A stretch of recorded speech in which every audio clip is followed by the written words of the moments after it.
es algo un poco distinto.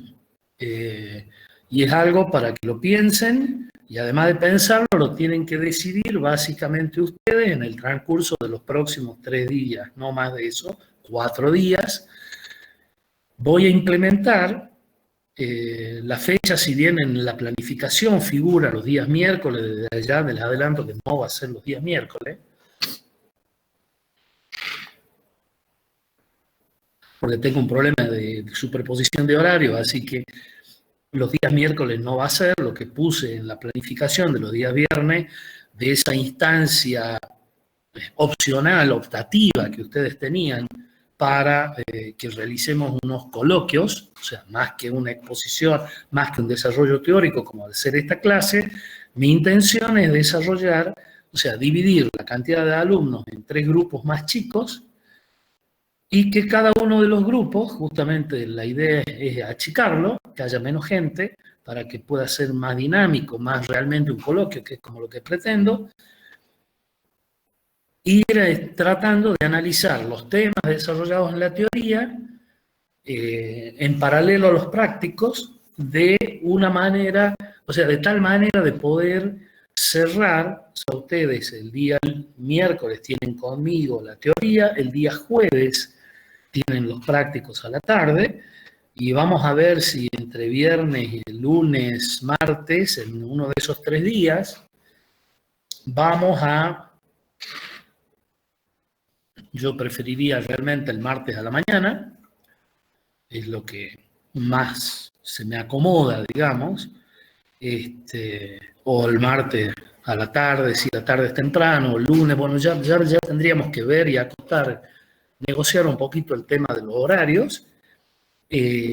Lo que trataríamos de hacer es un coloquio. Este coloquio sería optativo y se dividirían en 3 grupos. O sea, ustedes, los que tengan intención, los que quieran, va a ser un espacio totalmente optativo. Ya saben que lo que tienen que cumplir sí o sí es el tema de los prácticos, la teoría, tanto los horarios de teoría como los de este coloquio de cierre de los temas que vamos a presentar este año, son absolutamente optativos por el momento. Entonces, una de las cuestiones que tienen que empezar a meditar, tienen 3 o 4 días para esto, no más, es la constitución de los grupos.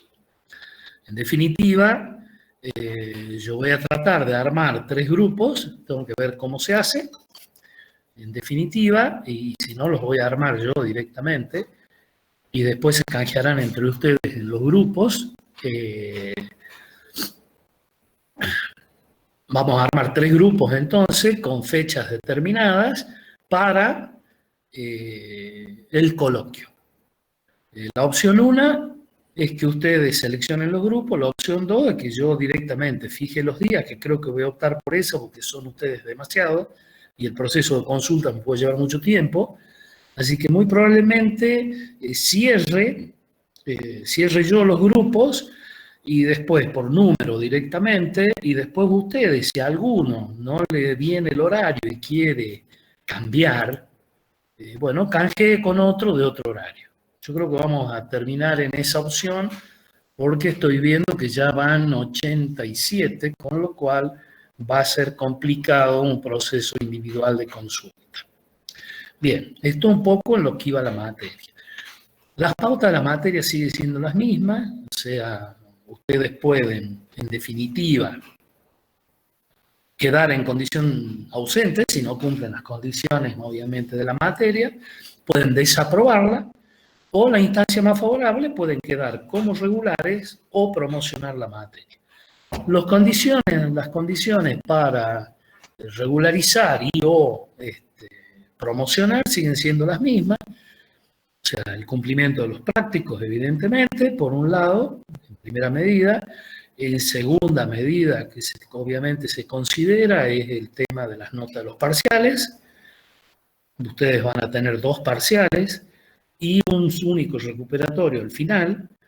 Tengan en cuenta, y está dicho en la planificación, que aquella persona que no rinde el primer parcial, automáticamente Para nosotros está dado de baja porque no muestra el interés suficiente.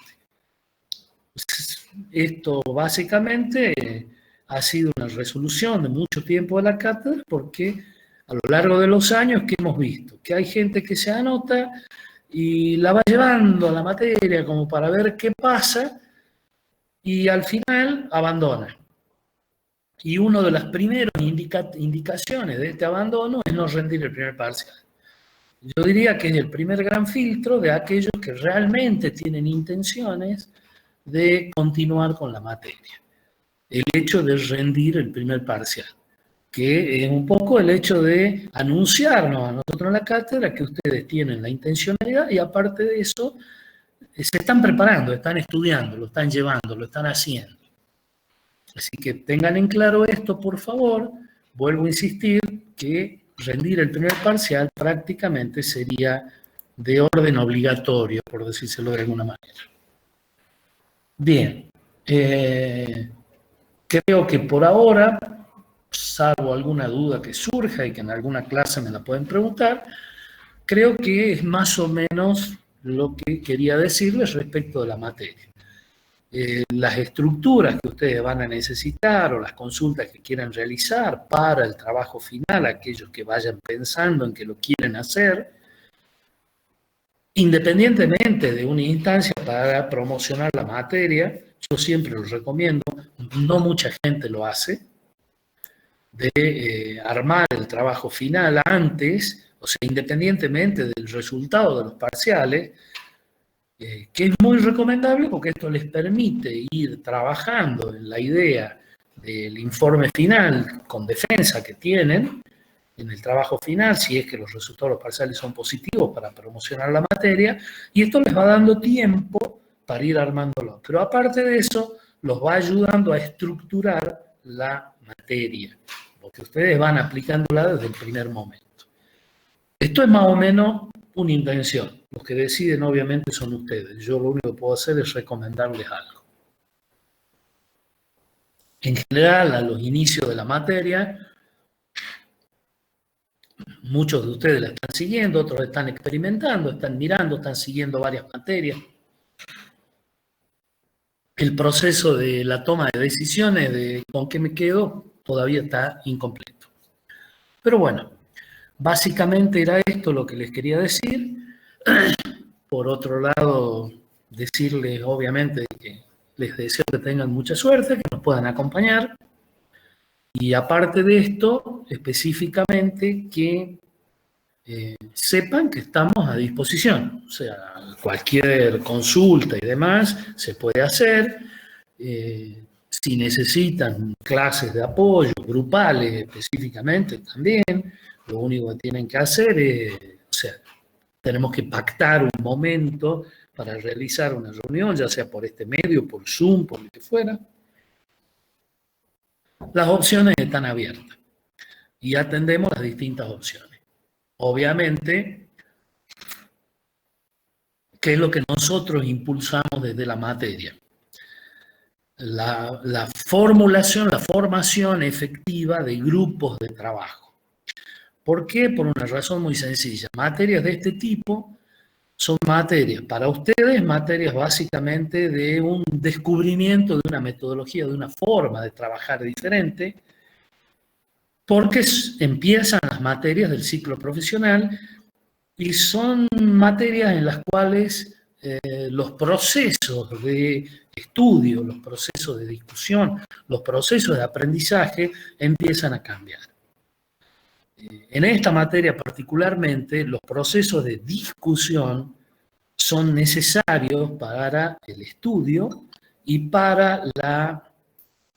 además de para el estudio, son necesarios los procesos de discusión para la elaboración y para mejorar la calidad del aprendizaje. Nosotros tratamos de que los grupos se consoliden. Así que en ese sentido, lo que mañana seguramente, lo que ya hablamos con el ingeniero Bisoni, les va a pedir, ya váyanlo pensando, que armen grupos de más o menos 10 personas. de tal manera que los procesos internos de discusión sean de a 10 personas y justamente cuando haya procesos de consulta, de discusión, sean las 10 personas. Es lo que intentamos hacer, que sean lo más grupos, lo más heterogéneos posible para que puedan enriquecer los procesos de discusión. Esto para nosotros es muy, muy importante porque, vuelvo a insistir, este tipo de materias es una materia diferente, de una comprensión y de una aplicación de teoría. O sea, acá hay una multitud de marcos teóricos de análisis que ustedes tienen que discutir e interpretar para poder aplicar.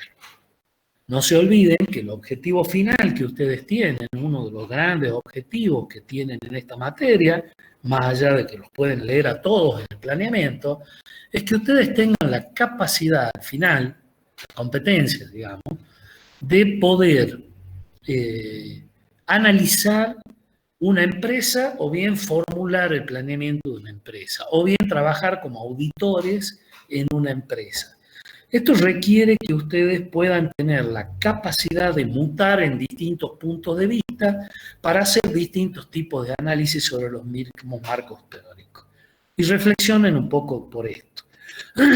Consideren que no es lo mismo que ustedes entren en una empresa y entren como un auditor que tienen que observar, llamémosle así, a cara de perro, qué es lo que sucede y la analizan como tal, para una certificación de calidad, por ejemplo, una certificación de excelencia, y ustedes entran a observar, a relevar en una empresa qué es lo que está pasando.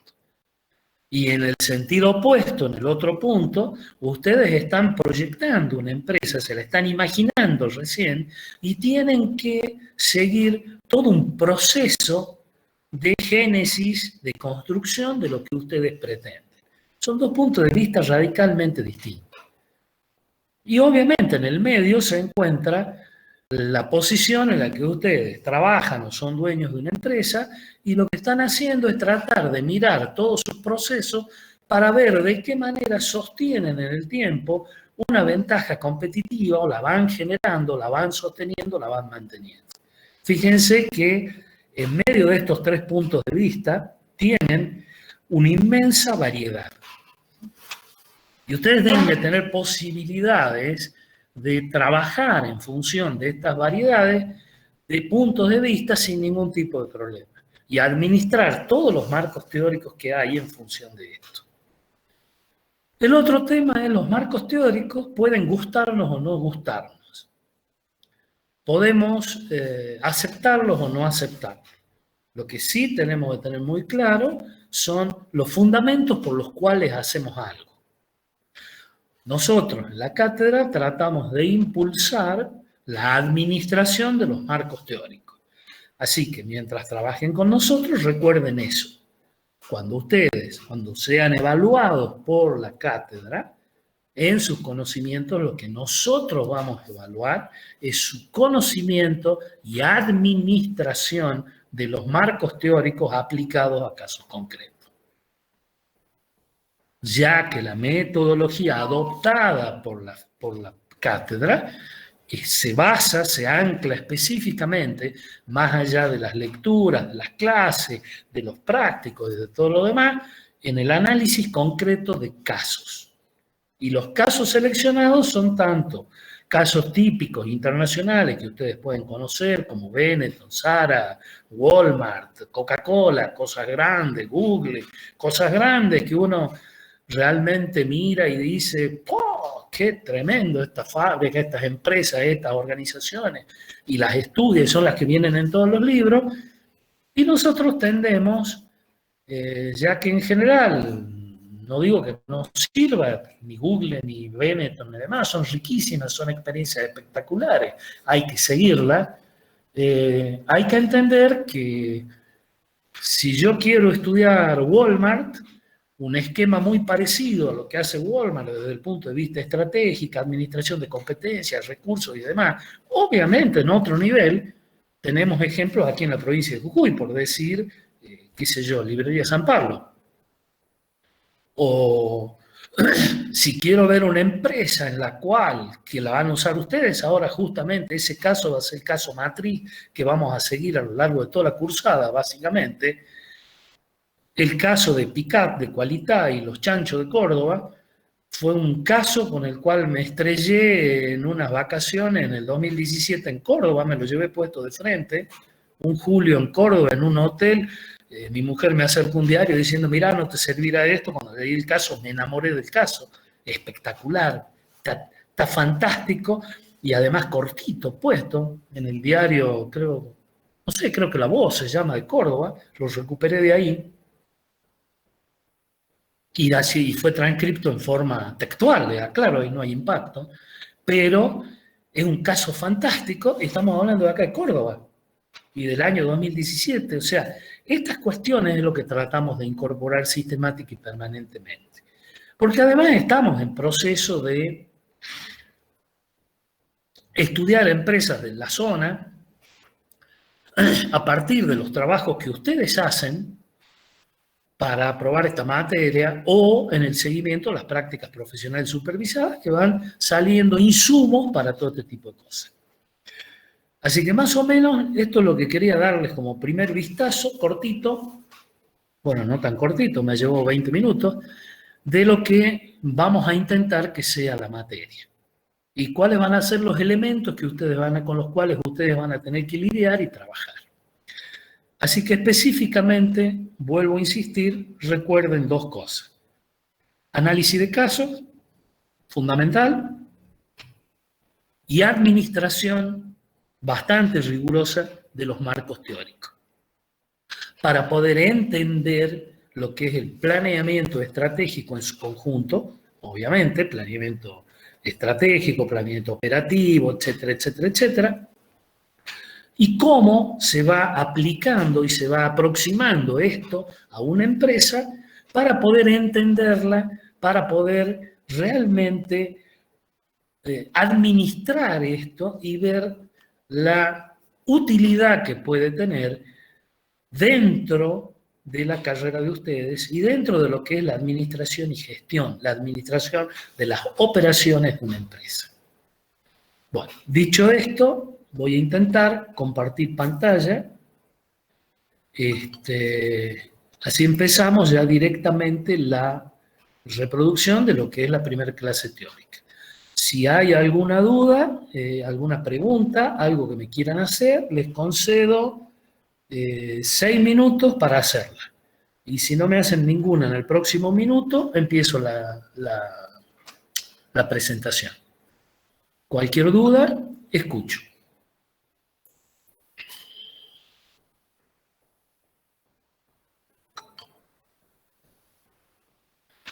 Y lo que sí les voy a pedir que, siendo las 7:30 de la mañana, ya un poquito tarde para empezar a incorporarse a la clase.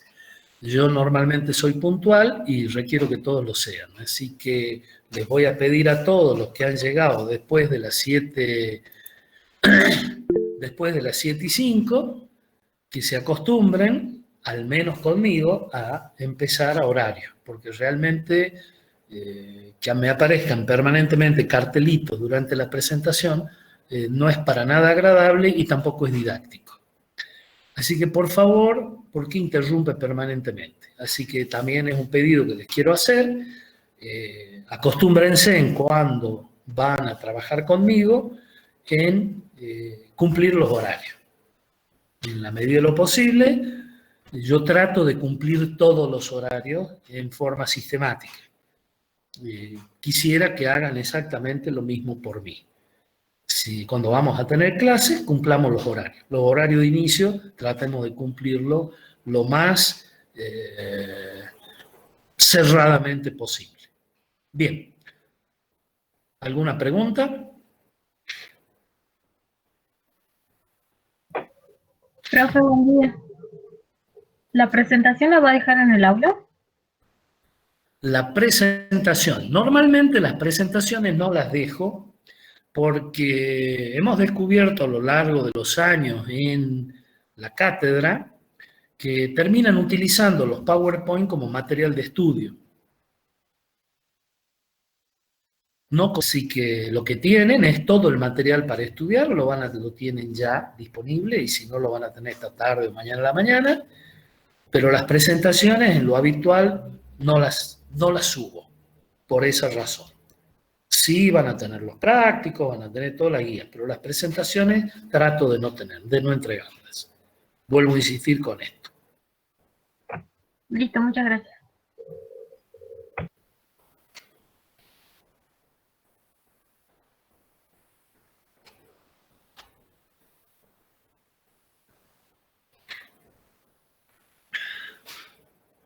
¿Alguna otra pregunta?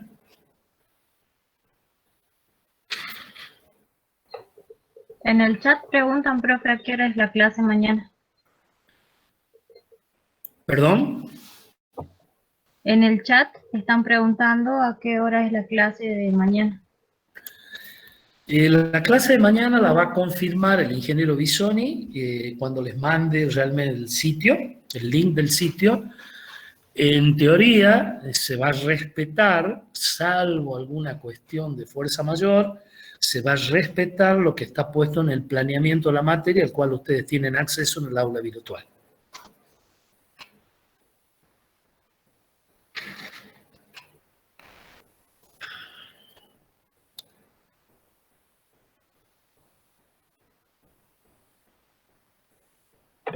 Después preguntan si nos va a comunicar la división de los grupos, usted. Perdón, no entendí bien, me reverberó un poquito el micrófono. Dice, profe, ¿usted nos va a comunicar los 3 grupos en los que vamos a dividirnos? Ajá. Básicamente, sí, creo que lo voy a hacer así. Estaba pensando algo que me parece que puede ser positivo, lo de los 3 grupos, trabajar directamente con los grupos que ustedes armen mañana en la práctica. Entonces, trabajar con grupos completos podría ser una opción, salvo que ustedes prefieran por los distintos contenidos, para que los grupos tengan acceso a distintas discusiones, ya que van a ser coloquios, de que simplemente los ponga al azar y caigan los grupos donde caigan y tengan más material disponible, no lo sé. O sea, cualquiera de las dos opciones me parece válida. Lo que sí tengo que limitar los números para que el trabajo se parezca mucho más a un coloquio que a una exposición de esta naturaleza. La verdad no estoy seguro cuál de las dos opciones es la mejor. Porque si tomo los grupos, funcionalmente es más fácil porque tomo los grupos que ya están armados y listos. Ahora, si los distribuyo al azar,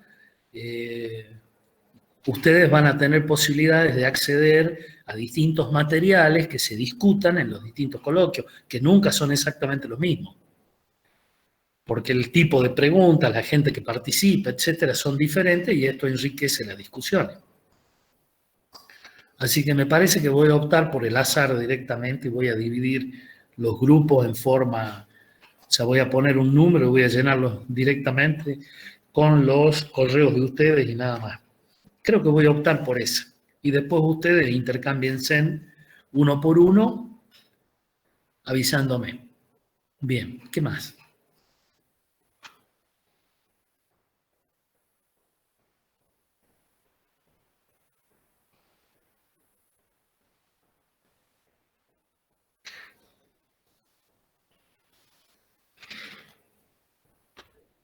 Bueno,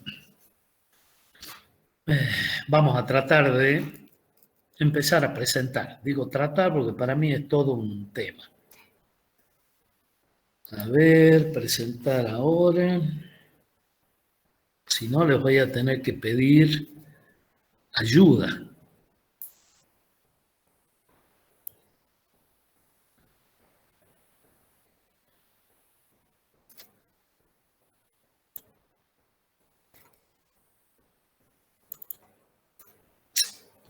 ¿Qué hice, por Dios?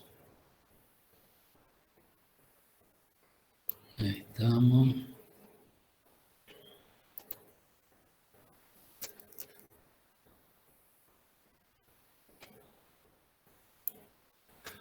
Bien, ahí ven, por favor, alguien que me confirme por micrófono si ahí se ve la presentación. Sí, profe. Bien, perfecto. Arrancamos entonces con la presentación directamente. Presentación con diapositivas desde el principio. Bueno, vamos a ir arrancando acá. Bien. Obviamente, lo que ustedes van a empezar a ver en la clase de hoy es lo que corresponde al primer tema, que es específicamente el objeto de la administración de las operaciones, básicamente el planeamiento estratégico. Desde ya, lo que vamos a tener aquí es un material realizado, obviamente, por nosotros para el uso exclusivo de esta clase. No les voy a decir, como dicen en algunos libros, cualquier reproducción total o parcial está completamente prohibida, porque la verdad no es así. Bien, ¿qué es lo que tenemos que tener en cuenta? Lo primero que tenemos que tener en cuenta es que la administración estratégica, tal cual lo dice ahí como definición, es un proceso de evaluación sistemática de la naturaleza del negocio. ¿Qué es lo que ustedes tienen que entender de esto? Simplemente cuando ustedes hablan de administración estratégica, están hablando de la sistematización de todas las herramientas, de toda la administración de las herramientas y los recursos que ustedes tienen en una organización, en el cual obviamente van a definir objetivos de largo plazo, de mediano plazo y de corto plazo.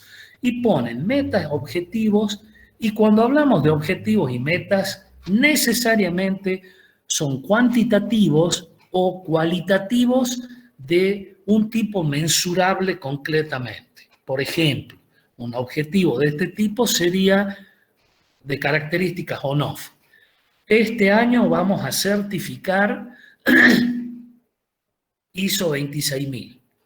O certifico o no certifico. Es un objetivo. Y mi indicador es claro, es sí o es no.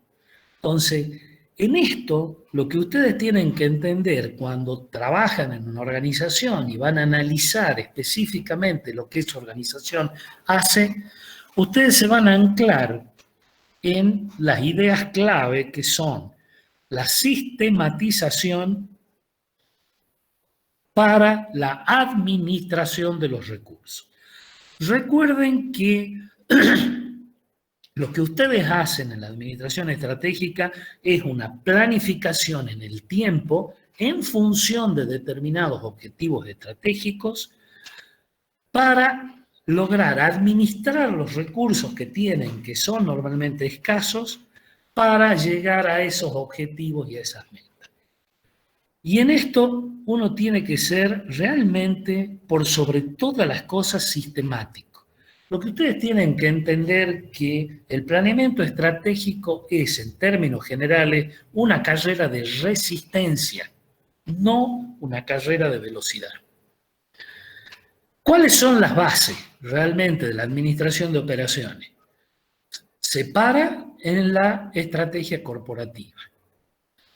¿Qué es lo que pretende? Que toda la organización trabaje como un sistema coherente, interconectado en todas sus partes, en la cual ustedes tienen que tener específicas todas las estrategias.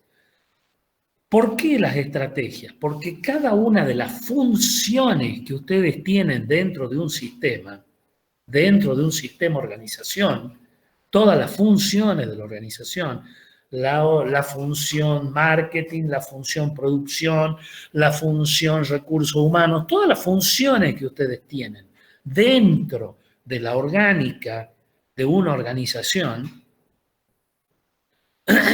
deben estar alineadas permanentemente con la estrategia corporativa e interconectadas.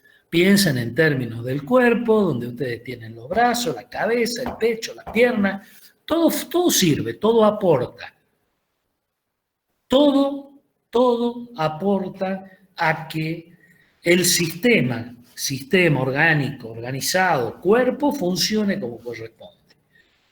¿Y qué es además lo importante? Establece el patrón de decisiones que ustedes tienen para aplicar en todos los procesos de la organización. O sea, cuando ustedes establecen un patrón de decisión, el patrón de decisión es lo que a ustedes lo va a guiar en forma sistemática, repetitiva. Y estos patrones de decisión son, en definitiva, los lineamientos generales bajo los cuales se mueve la organización. Esos lineamientos generales tienen que estar en línea con la visión, la misión, tienen que estar sustentados en los valores, su aplicación tiene que pasar a través de lo que es la filosofía de la empresa y en un proceso de generación de identidad de la organización. De tal manera que todos sepamos, en definitiva, quiénes somos y qué lugar ocupamos dentro de la organización y cuál es la importancia que tenemos dentro de ella. Obviamente lo que se intenta es coordinar y complementar todas las áreas funcionales de la organización para que no haya disfunciones.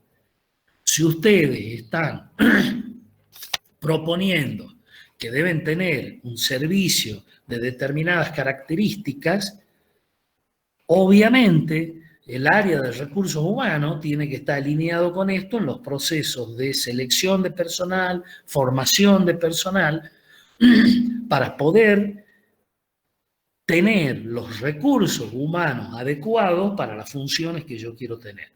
O sea, esto es lo que uno tiene que entender cuando mira una organización. El contable, el operario, el de recursos humanos, el de administración, el jefe, el chofer, el guardia, todos son partes de un sistema conexo. Y la visión que ustedes tienen que tener al mirar una empresa, la forma de mirarla, tiene un enfoque, y esto recuérdenlo, holístico, en el cual todo tiene que ver con todo. Es un enfoque en el que ustedes tienen que ver las fuerzas que interactúan, que cruzan toda la organización. Y en esto lo que ustedes tienen que considerar es que todo el recurso de la organización tiene que ser sinérgico para que ustedes puedan, en definitiva, cumplir con las expectativas que tienen de ustedes, sus clientes. No se olviden que una organización no va a existir sin los clientes. Bien, en general, en la planeación estratégica, la planificación estratégica, sigue un proceso ordenado. Cuando ustedes están formulando, básicamente analizando por primera vez una empresa. Después vamos a ver, cuando ya tengan más experiencia, que los puntos de ataque que ustedes pueden tener son múltiples, no necesariamente este ordenamiento de fases que tienen acá, si bien trabajar en esta fase nos ordena, nos ayuda cuando empezamos. Fíjense que las fases hablan de la visión, la misión, el análisis externo, el análisis interno, la formulación de los objetivos y estrategias y la generación de un sistema de monitoreo y evaluación. Obviamente empiezan con la declaración de la visión y la misión y terminan desarrollando controles sobre los indicadores de desempeño. Y en el medio de camino lo que ustedes tienen es toda un análisis más o menos ordenado. Obviamente, acá hay cuestiones en las cuales la realimentación es sistemática. Ustedes pueden tener una visión y una misión y empezar a definirla y desde el análisis externo del macro, del microambiente, recuperan información que los obligan a modificar su visión o su misión. Lo mismo puede suceder cuando hacen el análisis interno, cuando ustedes determinan cuáles son los recursos con los que cuentan, las capacidades. También estos procesos de realimentación son sistemáticos. No se olviden que el proceso de planeación estratégica es un proceso dinámico, porque si bien las estrategias que uno normalmente formula son estrategias que están pensadas para el largo plazo, sí o sí, debemos respetar la dinámica. ¿Por qué? Y porque el mercado es cambiante, porque las necesidades de nuestros clientes son cambiantes, porque las tecnologías hoy aparecen y desaparecen con mucha facilidad. Entonces, todo el proceso de planeación estratégica debe ser un proceso naturalmente dinámico de realimentación permanente. Ustedes permanentemente deben mirar los resultados y permanentemente observar. Decir que es un proceso dinámico no significa que ustedes están cambiando la visión y la misión todos los días. Lo que significa es que ustedes están monitoreando que su planeación estratégica sigue cumpliendo los objetivos para los cuales la han diseñado. Bien, en general, el planeamiento estratégico, la formulación, y esto ténganlo en cuadro, es un sistema muy, pero muy discutido. Yo personalmente me enrolo en la escuela, la tendencia, en la cual una buena estrategia es un factor de éxito, sí o sí. Y es un factor que nos ayuda a diferenciarnos del resto. Les aclaro que hay, sobre todo últimamente, hay mucha gente que piensa que el papel de la estrategia directamente o no es útil o no sirve y no tengo que perder el tiempo en eso. La tentación de no tener estrategias es grande y aparte, en el mundo actual en el cual muchas veces las empresas se miden, la permanencia de las empresas se miden en días, en horas, en pocos años, hay mucha gente que pone en duda la validez de las estrategias. Es más, tengo casos aquí en Jujuy en el cual alumnos míos que han trabajado en algunas empresas niegan rotundamente la validez de una estrategia de este tipo. Bien, no compartimos las opiniones, se lo digo directamente. Yo creo que una buena estrategia tiene que responder a los cambios del entorno empresarial, independientemente de la rapidez del cambio y de la rapidez de la evolución. El ejemplo más radical que tenemos en lo que hace a un mercado cambiante es el de la alta tecnología. Y paradójicamente, es el mundo empresario, es el ámbito empresario en el cual las estrategias de largo plazo son las más sólidas que uno puede estudiar. Pero bueno, como todo proceso de este tipo, cada maestrito con su librito. Yo creo que Porter, si bien estamos hablando de la década del 90, del 80, del 90, es una persona que en tiempos actuales, y estas no son opiniones de 1987, la estrategia actualmente es más importante que nunca. Yo coincido con él, absolutamente. Bien, las definiciones que ustedes tienen, como para ir entendiendo de lo que es el planeamiento estratégico, lo que es una estrategia, porque les adelanto de que una de las cuestiones que la mayoría de ustedes presenta dificultades es realmente en formular una estrategia, confundiendo básicamente lo que es una estrategia de lo que es, y el mismo planeamiento estratégico, de lo que es una acción y el diseño de un plan de acción, inclusive de un programa o de un proyecto.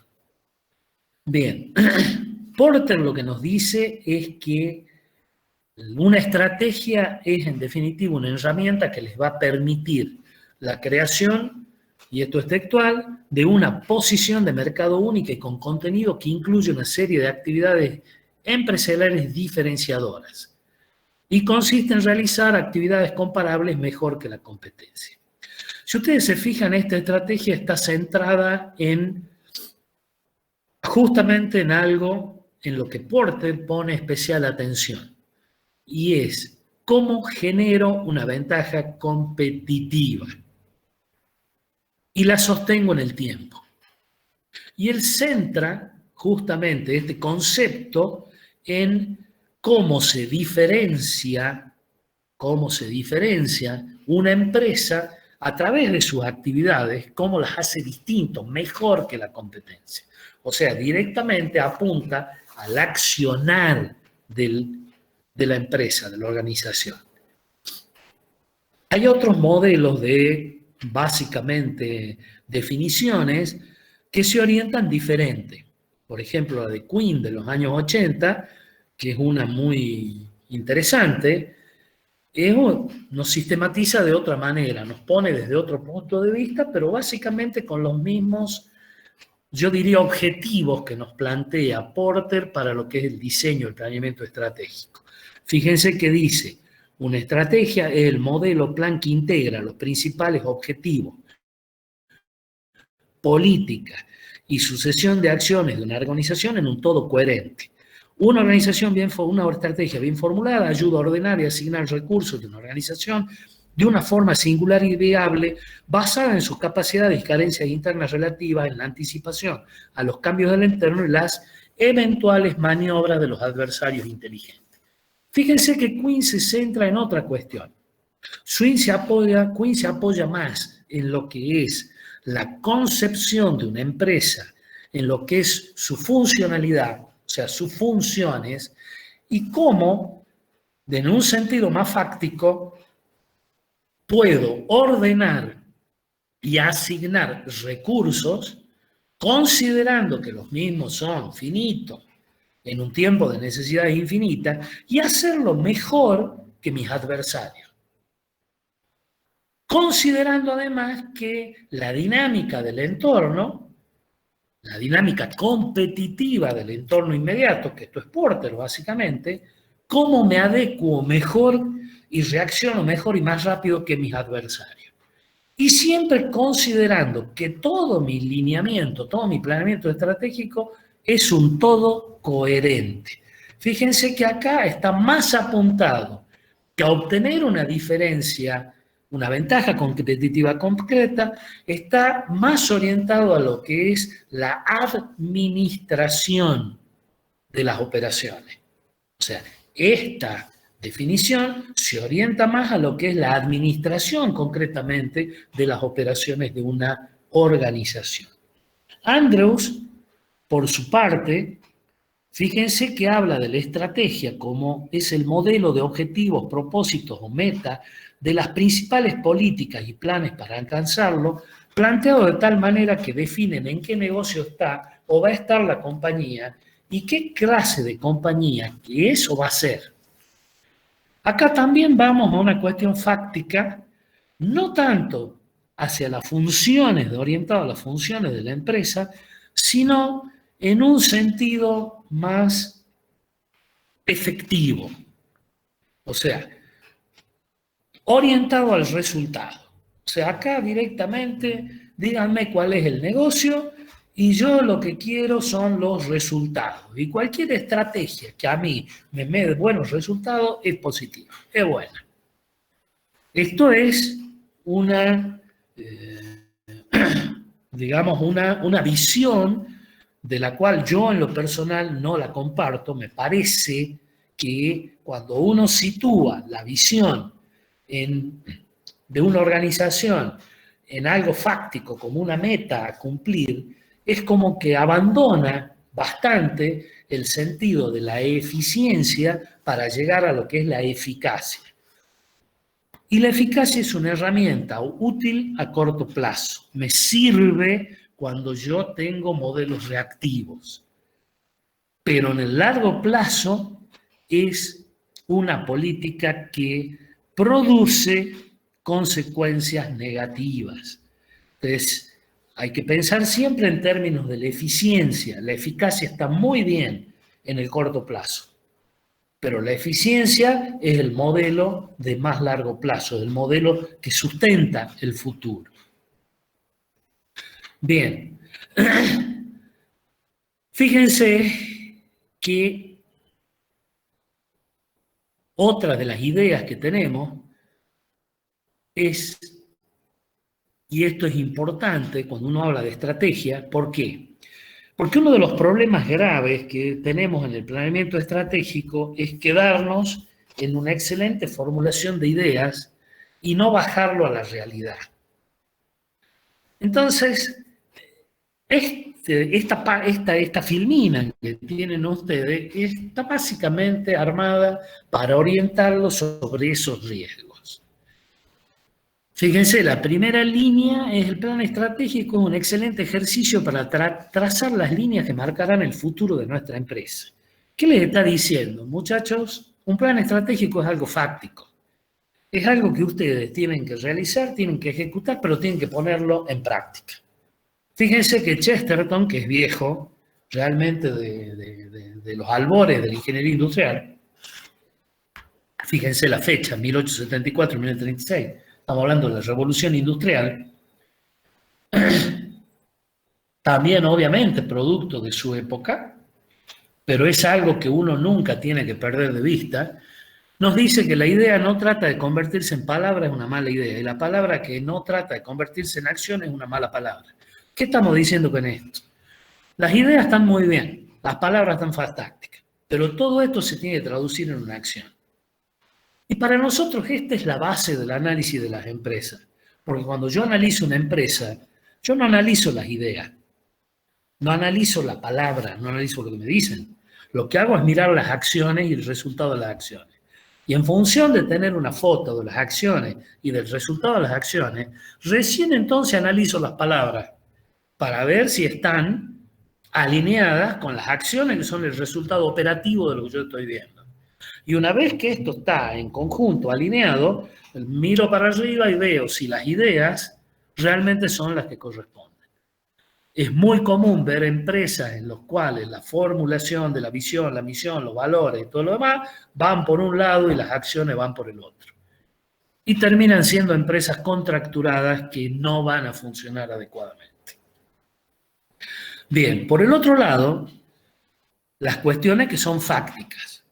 O sea, no es otra cosa el plan estratégico que un documento.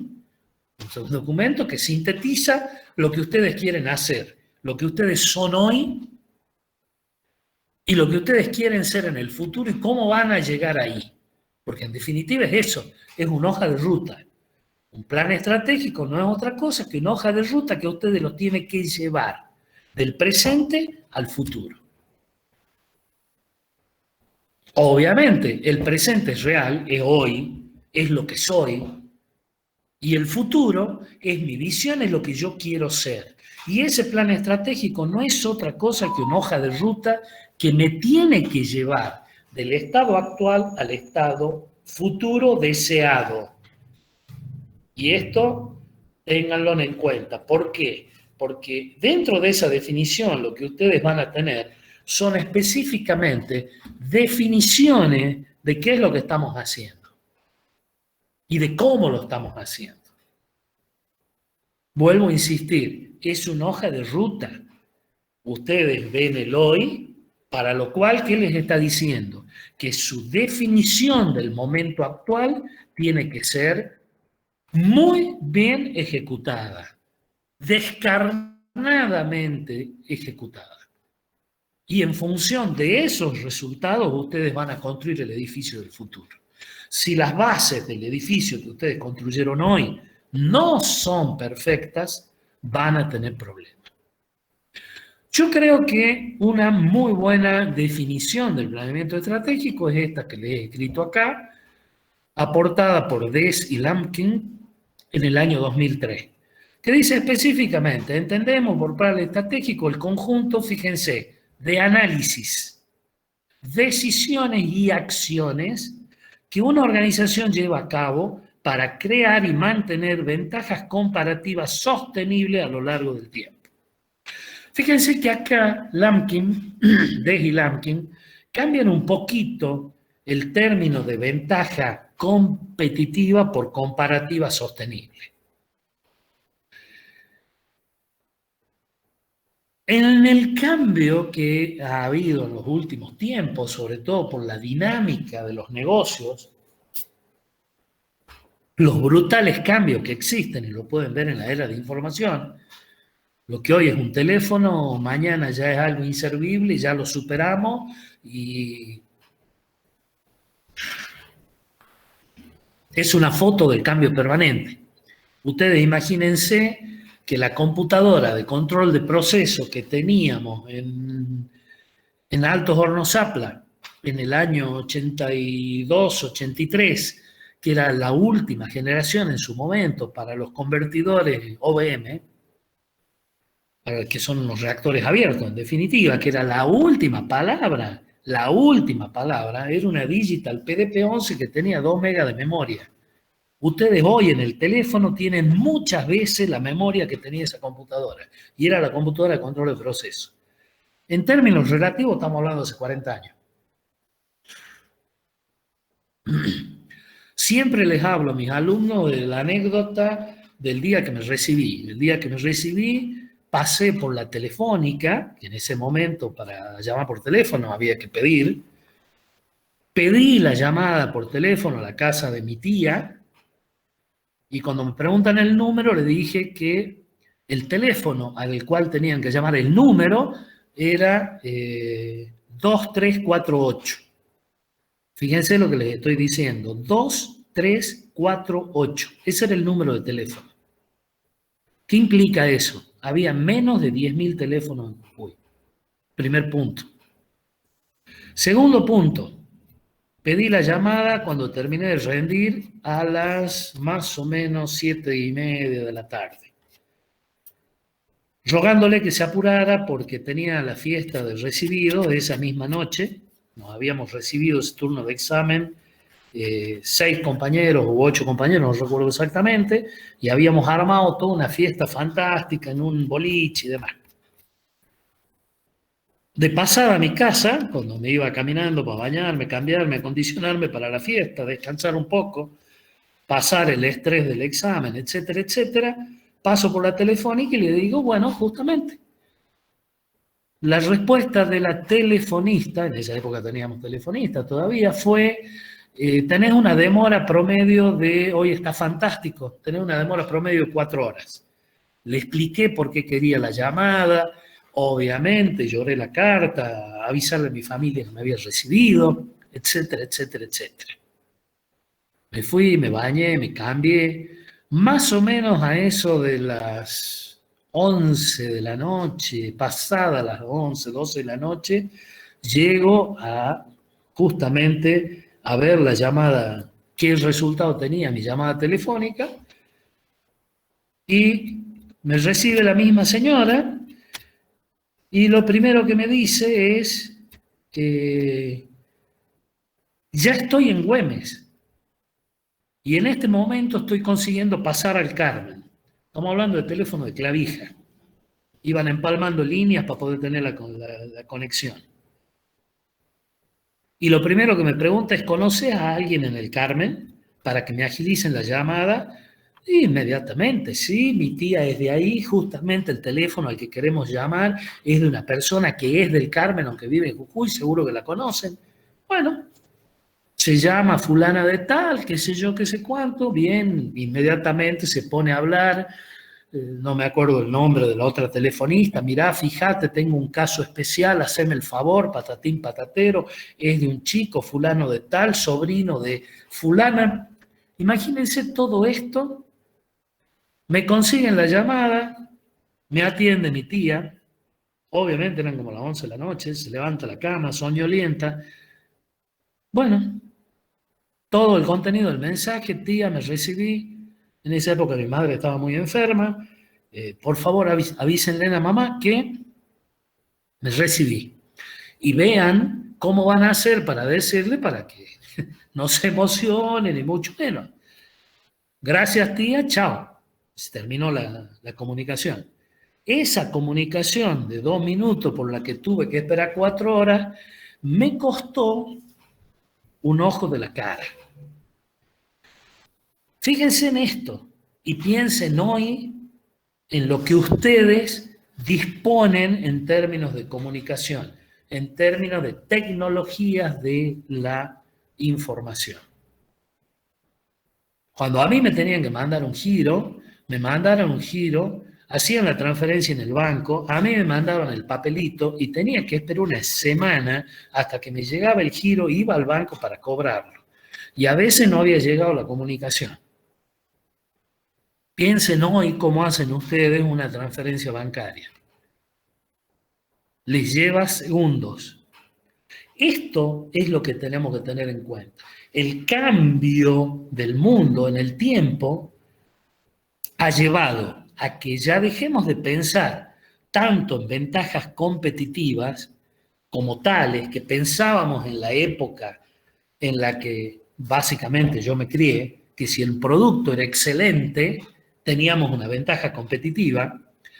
Hoy, la excelencia de los productos básicamente la tiene todo el mundo. Y luchamos por sostener un conjunto de ventajas comparativas en el tiempo. Y nuestra ventaja competitiva es sostener esa ventaja comparativa. Piensen en términos de Apple hoy y piensen en términos de las competidoras chinas de Apple. Y fíjense cómo mantiene una ventaja, un conjunto de ventajas en el tiempo, y se lo van comiendo y van corriendo por detrás, y hoy sale Apple con un dispositivo absolutamente novedoso, innovador, espectacular, y antes de los 3 meses los chinos salieron con el aparatito que vale la mitad. Entonces, en esto, el tema de las ventajas comparativas y ventajas competitivas. Pero la primera parte de la definición que tienen acá no tiene desperdicio. Fíjense, conjunto de análisis, decisiones y acciones que ustedes llevan a cabo para crear y mantener, en definitiva, valor. Y lo que tengo que hacer, o sea, es análisis, decisión y acción, o sea, en línea con lo que decíamos. Idea, palabra, actos. Entonces ustedes permanentemente tienen que estar observando la realidad, permanentemente tienen que estar tomando decisiones respecto de ese análisis de la realidad, y esas decisiones se tienen que transformar automáticamente en acciones para poder crear valor. Si ustedes no crean valor, no sobreviven. Esto es lo que tenemos que entender por plan estratégico, básicamente. Bien. ¿Qué características tiene que tener? Lo que hemos hablado ahora.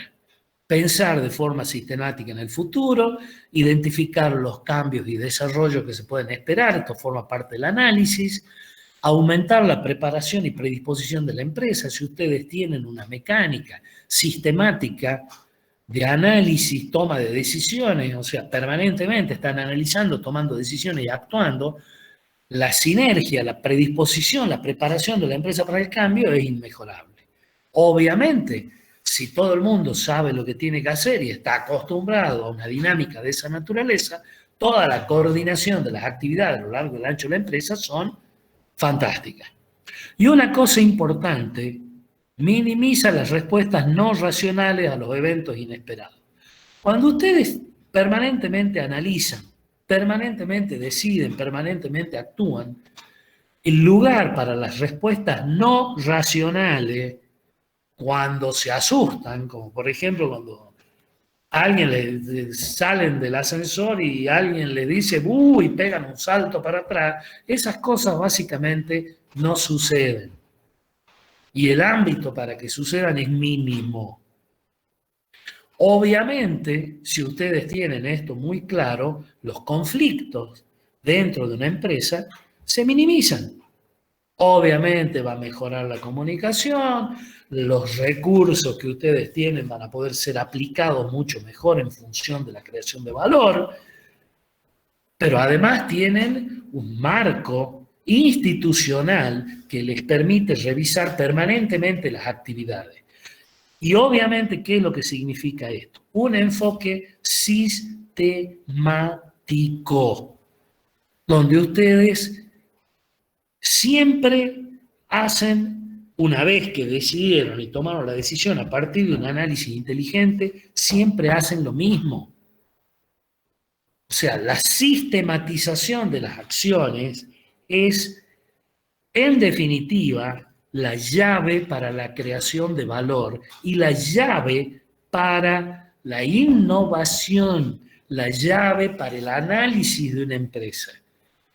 Aunque ustedes hagan las cosas mal, si siempre hacen lo mismo, esa es la llave para la mejora.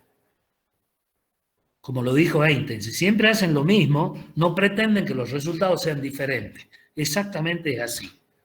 Entonces, lo primero que tengo que entender es que yo tengo que sistematizar. Y una vez que sistematizo, analizo los resultados, porque estoy en posibilidad de analizarlos. No hay resultados aleatorios. Entonces, esto es fundamental y lo tengo que pensar.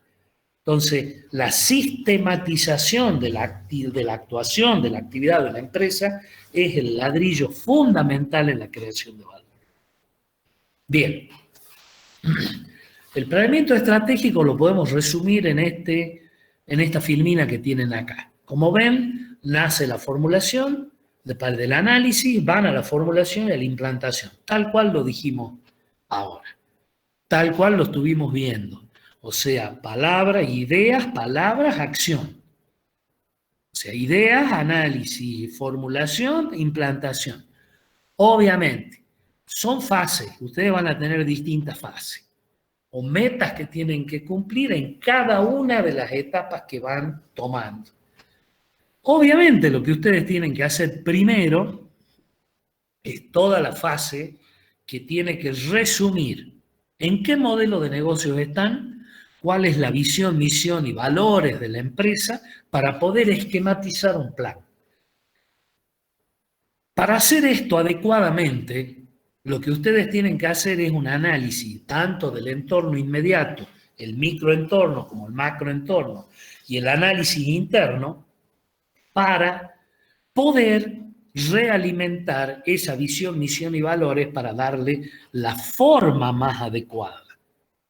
Y a partir de ahí pasar de un diagnóstico interno, tanto como puede ser un DAFO como un CAME, o como algún otro. Acá le he puesto alguna de las herramientas. En el análisis de entorno le podría haber puesto el PERT, le podría haber puesto Porter, le podría haber puesto cualquiera.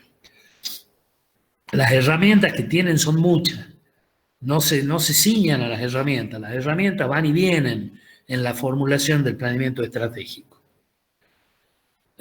Inclusive se modifican en el tiempo. Hoy hacer un análisis DAFO en el cual ustedes no evalúan el alcance de las estrategias en un análisis comparativo donde inclusive lo hagan cruzar con las fuerzas imperantes en el entorno, tiene una validez relativamente baja. Obviamente tienen que hacer un muy buen diagnóstico que les permita a ustedes entender básicamente cómo administran ustedes los recursos que tienen disponibles y cómo responden a las necesidades que tienen. Y a partir de ahí pueden definir, llegar a la fase 4, donde van a elegir las estrategias. Definen el negocio, la cartera corporativa, las estrategias competitivas, funcionales, etc.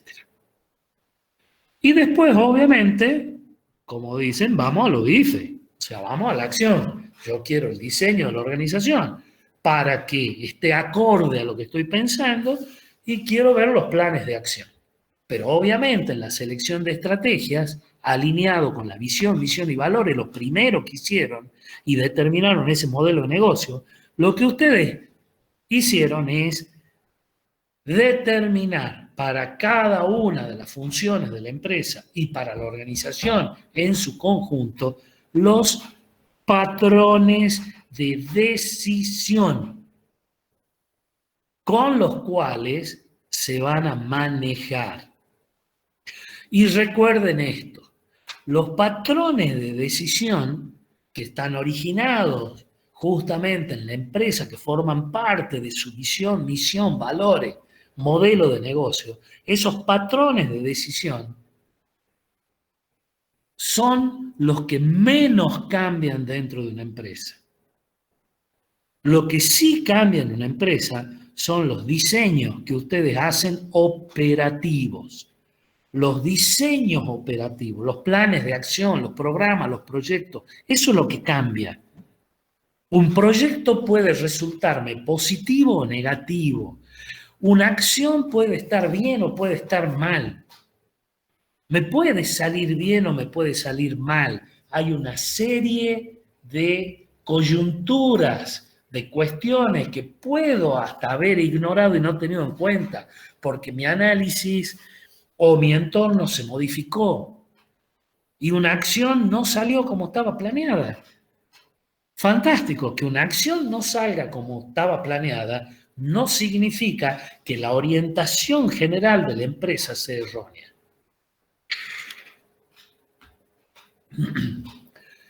Yo puedo diseñar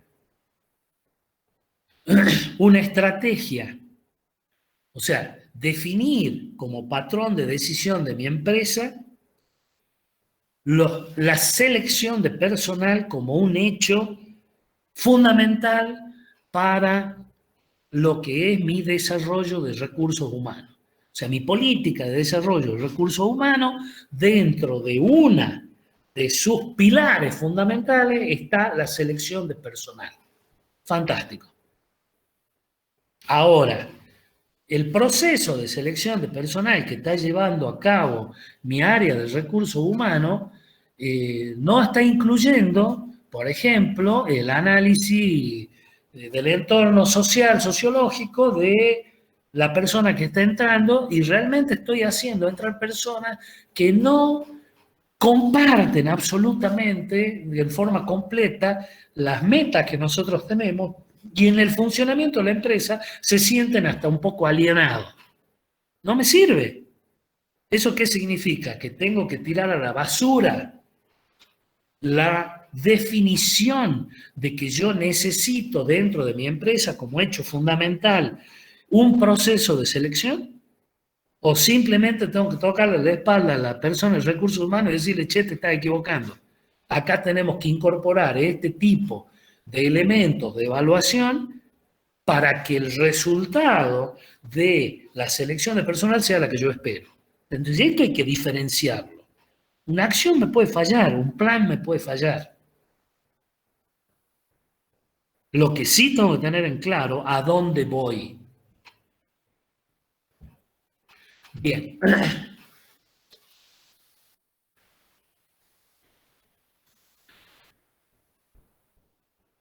¿Qué quiero decir con esto? Justamente lo que dice Hinberg en el 2003. Ningún método o criterio de evaluación nos garantiza, priori ante su puesta en práctica, que una estrategia tendrá éxito. A lo sumo podemos aspirar como empresa de modo anticipado a la aplicación de su estrategia, es a conocer si ésta funcionará o no debido a sus imperfecciones e incoherencias. Entonces, en este texto ustedes lo que tienen que tener son dos cuestiones en cuenta, que es lo que acabamos de hablar. Lo que ustedes tienen que definir, y definir acabadamente y muy pensadamente, son las estrategias para obtener los patrones de decisión. Que sean lo más inmutables posibles en el ámbito de la empresa, porque eso nos permite saber a todos a dónde vamos. Y entender que las acciones son falibles.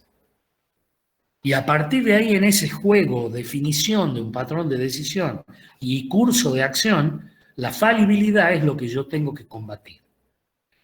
Obviamente, y acá vamos a lo que es básicamente fáctico, Rummelt en el 80, ¿qué nos dice?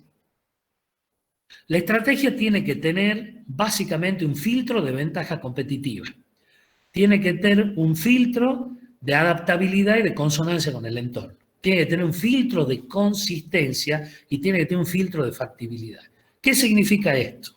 Lo tengo que poder hacer, lo que yo estoy diseñando tiene que ser consistente, no puede ir una estrategia funcional por un lado y otra para el otro. Acá es la consistencia, desde la visión hacia abajo, todo tiene que ser consistente. Obviamente tiene que estar adaptada y tiene que estar acorde al entorno, si no, no me sirve. Voy a estar luchando con el entorno en vez de mimetizándome con él. Y obviamente me tiene que presentar una ventaja competitiva. Aunque esa ventaja competitiva sea la suma de ventajas comparativas.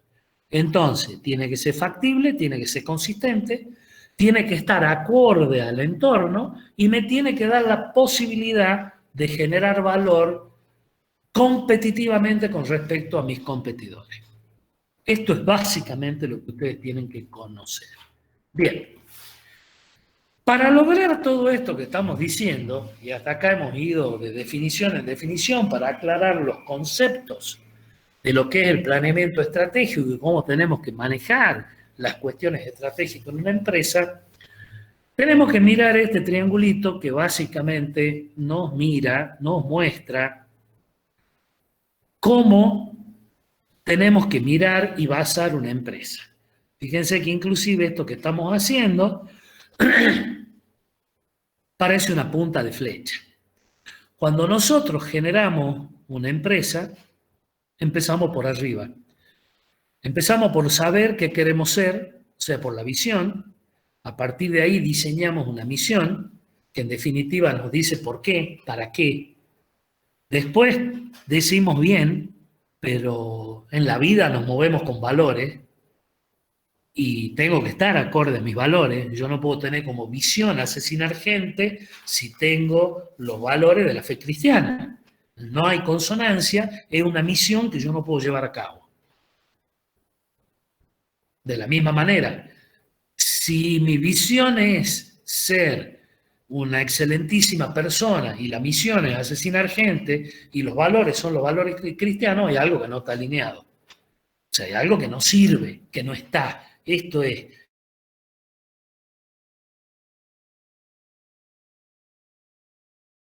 alinear todo esto. Obviamente los objetivos estratégicos, que es qué debemos hacer en el marco de los valores y la filosofía de la empresa, algo que nos dé identidad, que sea identitario, para poder llevar a cabo la misión, que es lo que nos va a conducir a los objetivos supremos de la visión. O sea, ese es el caminito de la punta de flecha. Obviamente, los objetivos estratégicos, que es el que debería, los tengo que transformar en el que debo hacer. ¿Cómo y con qué? Lo fáctico. O sea, ya directamente los pasos.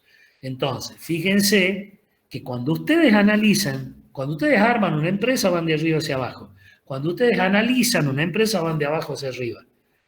Si yo sé qué pasos estás dando, cómo los estás dando, con qué los estás dando, puedo saber qué estás haciendo, voy a entender en qué crees y quién sos.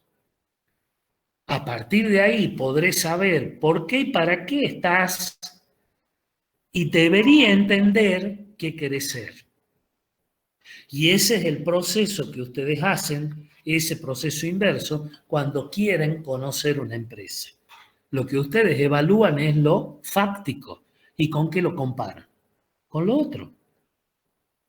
En definitiva, la empresa es el producto de sus acciones y lo que ustedes evalúan son acciones.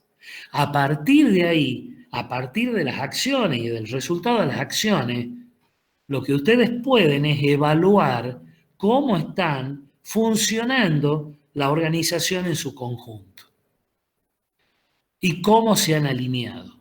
Pero esto que tienen acá tiene que servirles para que entiendan cómo tiene que estar fuertemente alineada una empresa.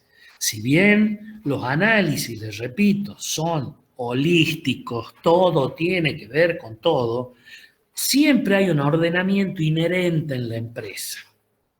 Hay una jerarquía de metas que tienen que estar permanentemente alineadas. Y no se olviden que el objetivo supremo que ustedes están persiguiendo y que de alguna manera tiene que estar expresado en la misión es generar valor, es crear valor. Si ustedes no crean valor, no generan valor, no existen. Y también recuerden permanentemente, en el mundo actual, una cuestión que muchas veces se soslayan son los valores. ¿En qué creemos y quiénes somos? Esa parte de la organización es fundamental. ¿Por qué?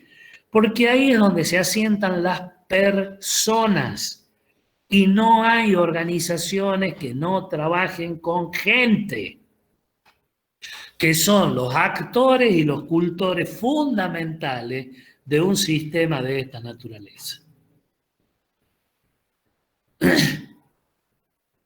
Cuando ustedes hablan de actuar, cuando ustedes hablan de analizar, cuando ustedes hablan de planear, cuando ustedes hablan de todo esto, en definitiva, alguien hace. Y si ese alguien sabe qué hace, sabe por qué lo hace, está alineado con sus creencias, está totalmente compenetrado en la organización, se siente parte de la misma, obviamente la sinergia de sus acciones, sus aportes a la organización, van a ser aportes de una calidad y de una cualificación singularmente superior. Y esto lo tengan en cuenta. Un valor que siempre hay que tratar de inculcar en las organizaciones son los sentidos de pertenencia. No hay nada peor que una persona que se sienta alienada trabajando en una empresa porque lo que piensa no está en línea con lo que está haciendo. ¿Cuántas veces han escuchado a personas que trabajan en ámbitos laborales, en la administración pública, donde quieran, que les digan, y por lo que me pagan? Es la definición de la alienación cuando uno está haciendo el laburo, está haciendo un trabajo. Y por lo que me pagan. Cuando hemos dado esa respuesta es porque realmente estamos alienados en nuestro trabajo. Lo hacemos al trabajo, pero no lo hacemos en una concepción ética profunda, no lo hacemos en una, digamos, situación o sensación de entrega hacia lo que estamos haciendo. No sentimos que sea posible obtener nuestra realización a través del trabajo, como uno de los objetivos de nuestra realización, como uno de los pilares de nuestra realización. No se olviden que ustedes van a entrar en un ámbito laboral en el cual le van a dedicar no menos de 8 horas por día de su vida, todos los días de su vida. ¿No creen por ventura que utilizando 1/3 de su vida y probablemente más de la mitad de su tiempo útil por día lo tengan que hacer en un lugar en el cual no se sienten compenetrados ni parte de él? Es terrible. Ahora imagínense que si ustedes consiguen ir cantando al trabajo, me siento feliz de lo que hago. Son dos cuestiones completamente diferentes. Imagínense la empresa que pueden generar, la organización que pueden generar en ambos extremos. Y recuerden, eso se basa ¿en qué? En el desarrollo de los valores, en la filosofía de la empresa y a partir de lo cual la identidad que tiene una organización. A mí me van a sentir en forma permanente hablar de esto. ¿Por qué? Porque lo comparto plenamente. ¿Por qué? Porque en más de 40 años de trabajo en organizaciones de todo tipo, empresas privadas, empresas públicas, empresas siderúrgicas, alimenticia, instituciones bancarias, ahora en la universidad, como quieran, esto es el fundamento del buen trabajo de una organización. Les vuelvo a insistir, 40 años de trabajo viéndolo. Bien. Me voy a tomar 3 minutos porque se me ha acabado el agua que necesito ir y volver. Voy a dejar la computadora con esta filmina y vuelvo en 2 o 3 minutos, que es lo que necesito para calentar el agua.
Bueno, ya estamos de vuelta, ya calentamos el agua,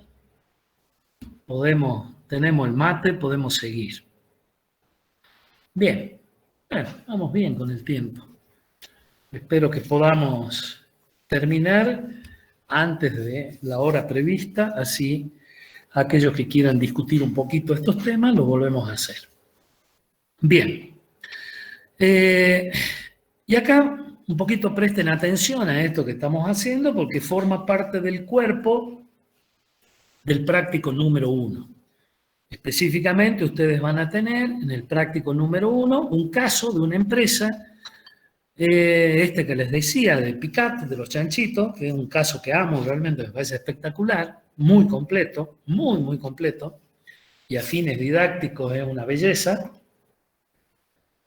Y lo que van a tener que contestar en ese práctico, entre otras cosas, más allá de un pequeño proceso investigativo que tienen que hacer, en el caso del análisis del caso, valga la redundancia, van a tener que definir, encontrar qué elementos hay de la visión, la misión, los objetivos estratégicos, etcétera, ya para ir a empezar a interactuar con casos en forma concreta, que es una manera de aproximarnos a la realidad del análisis de las empresas. Entonces, ¿qué es lo que tenemos que recordar? Y en esto empiecen un poquito a acompañar definiciones que nos den, que nos aclaren rápidamente, qué es lo que estamos buscando. O sea, por ahí uno dice visión y lo tiene un poco difuso. Entonces, uno tiene que tratar de entender y de formular preguntas sencillas que nos orienten rápidamente a lo que quiere decir la visión. En este caso, la visión, lo primero que tenemos que entender es que la visión es ¿qué cosa? Una imagen de lo que queremos ser a futuro, en un tiempo determinado, concreto. O sea, yo quiero dentro de 5 años tal cosa, mi proyectiva en un tiempo determinado. ¿Por qué tiene que tener el elemento tiempo? Porque una cosa es decir qué es lo que quiero ser y no tengo un límite de tiempo a partir de lo cual puedo pasarme toda la vida sin alcanzarlo. Entonces, lo que ustedes tienen que considerar es que el término al cual ustedes tienen que alcanzar la meta fijada en la visión tiene que existir, tiene que estar. No significa que siempre va a estar, o sea, debería estar. Cuando vean el práctico, donde tienen que buscar visiones creo que en el práctico está puesto Coca-Cola, Pepsi y Walmart, los tres. Se van a dar cuenta que no siempre el factor tiempo está puesto. Esto a veces obedece perdón, se me pasó, esto a veces obedece a que cuando nosotros pensamos en una permanencia en el tiempo a largo plazo, empezamos a abandonar un poco el término de los plazos del futuro. Yo creo que no hay que hacerlo. Creo que las visiones deben ser más dinámicas y tienen que ir avanzando permanentemente. La visión que teníamos, por ejemplo, ¿y esto por qué? Porque el entorno nos obliga a cambiar.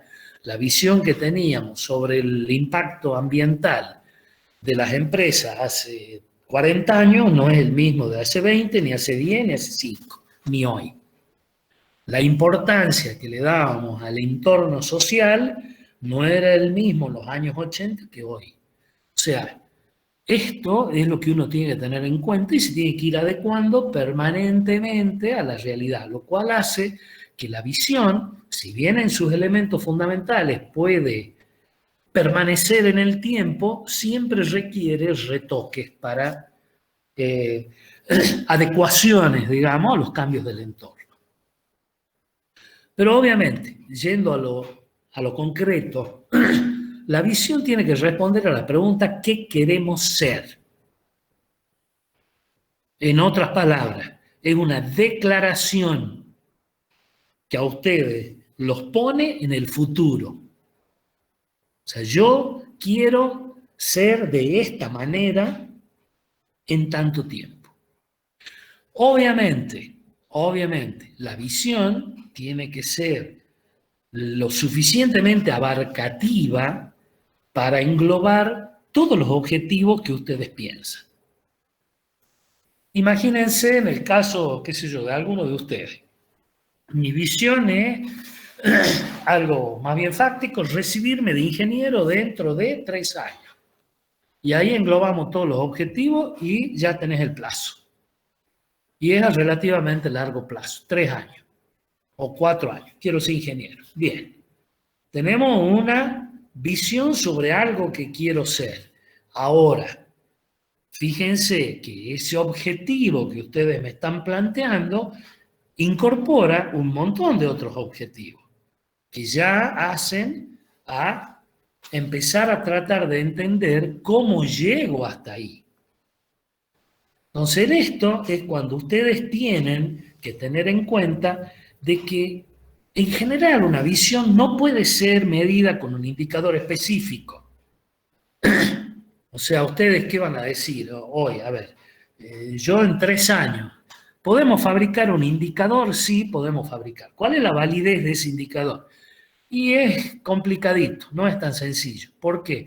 Porque no va a ser un indicador real. Lo que ustedes tienen en una visión es que me tienen que dar una declaración de los valores y las aspiraciones y las metas que ustedes tienen. Fíjense que al decir, yo me quiero recibir de ingeniero dentro de 3 años, lo único que pusieron es la meta. ¿Y qué hemos dejado en el camino, en la visión? O sea, esa visión es incompleta. ¿Qué hemos dejado en el camino? Una declaración de los valores y de las aspiraciones, en definitiva. No es solamente quiero ser ingeniero, sino qué tipo de ingeniero quiero ser, qué características, cómo quiero. O sea, ya empezamos a ver determinadas cualificaciones. En el caso de una empresa, no solamente estamos en objetivos financieros, que es un objetivo principal para cualquier empresa. No se olviden que si ustedes en una organización privada no ganan plata, la organización no se mantiene, se muere, deja de existir. Si una empresa no gana plata, olvídense, no hay empresa. Entonces hay un objetivo financiero que siempre pesa y pesa mucho. Pero hoy las visiones de las empresas, ¿qué es lo que hacen? Tratar de incorporar a todos los interesados. O sea que la visión de la empresa tiene que satisfacer tanto a los accionistas como a los empleados como a los clientes.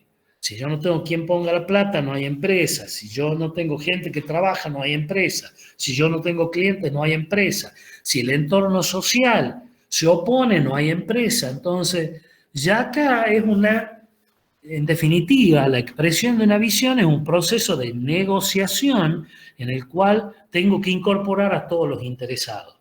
No solamente decir qué quiero yo, sino tiene que estar implícito de qué manera acomodo todos los interesados. Obviamente, una visión tiene que ser algo motivante, algo que podamos ver, que podamos seguir, de lo cual nos sintamos parte, que nos convoque a luchar. Básicamente es eso. Y por el otro lado,